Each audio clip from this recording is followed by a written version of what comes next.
नमस्कार. आपल्या सगळ्यांचे सोशल महाराष्ट्र न्यूज चॅनलमध्ये हार्दिक स्वागत. चला वळूया तर एका नवीन बातमीकडे. आजची बातमी. धुळे रेल्वे स्थानकाचे गेल्या वर्षभरापासून नूतनीकरणाचे काम सुरू होते. ते आता पूर्ण झाले असून येत्या 22 मे रोजी देशाचे पंतप्रधान नरेंद्र मोदी यांच्या हस्ते ऑनलाईन पद्धतीने उद्घाटन होणार आहे, अशी माहिती धुळे रेल्वे स्थानकाचे प्रबंधक संतोष जाधव यांनी दिली. रेल्वे स्थानकाची सुमारे 9 कोटी 49 लाख रुपयातून नूतनीकरण करण्यात आले आहे. यामध्ये प्लॅटफॉर्म अद्ययावत तसेच नवीन शेडची उभारणी, लाईटिंग, बाहेरील सुशोभीकरण इत्यादी करण्यात आले आहे. रेल्वे स्टेशन प्रबंधक धुळे या ठिकाणी आज जी पत्रकार परिषद आयोजित करण्यात आली होती,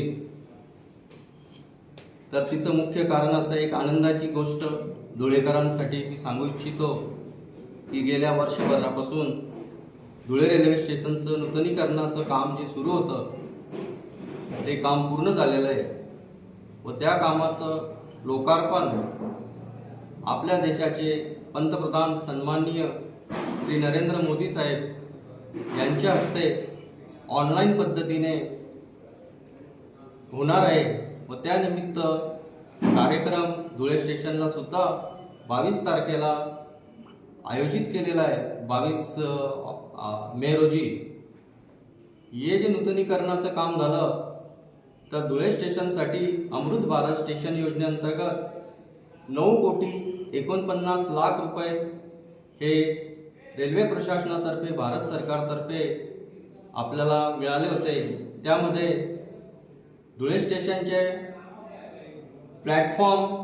प्लॅटफॉर्मचं जे शेड आहे ते नवीन पद्धतीचं शेड तयार करण्यात आलेलं आहे.